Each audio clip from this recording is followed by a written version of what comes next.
حضرت ابراہیم علیہ السلام ان کی پہلی شادی ہوئی فلسطین شام کے اندر حضرت سارہ علیہ السلام سے، اور دوسری شادی ان کی مصر میں ہوئی حضرت ہاجرہ علیہ السلام سے۔ اللہ نے حضرت ہاجرہ علیہ السلام سے بیٹا دیا، نام تھا اسماعیل۔ حضرت سارہ علیہ السلام سے بیٹا دیا، نام تھا حضرت اسحاق علیہ السلام۔ حضرت سارہ اور حضرت اسحاق علیہ السلام یہ فلسطین اور شام میں رہے اور ان کی نسل وہیں بھرتی رہی۔ حضرت اسحاق کے بعد حضرت یعقوب نبی بنے، ان کے بعد حضرت یوسف نبی بنے، ان کے بعد حضرت ابراہیم علیہ السلام نبی بنے۔ اس طرح چلتے چلتے سیکنڈ راس حضرت موسیٰ اور سب سے آخر میں حضرت عیسیٰ۔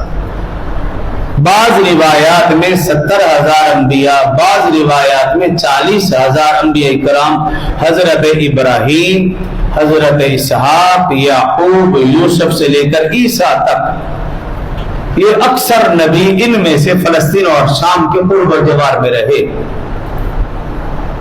حضرت ابراہیم علیہ السلام کے بیٹے حضرت اسماعیل علیہ السلام جب یہ پیدا ہوئے، اللہ پاک کا حکم آیا بھئی تم شام سے مکہ، ربنا انی اسکنت من ذریتی بواد غیر ذی زرع عند بیتک المحرم۔ اللہ نے فرمایا حضرت ابراہیم علیہ السلام کو، آپ اپنی زوجہ حضرت ہاجرہ اور اس ننھے اسماعیل کو لے کر مکہ کی طرف جاؤ۔ اور اس وقت مکہ کی سرزمین جو قرآن کہہ رہا وادی غیر ذی زرع، چٹیل میدان،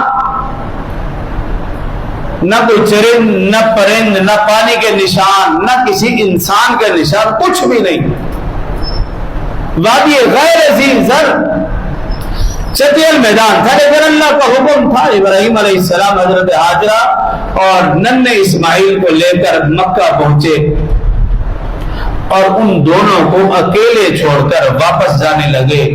تو حضرت ہاجرہ علیہ السلام نے پوچھا بھئی خیریت؟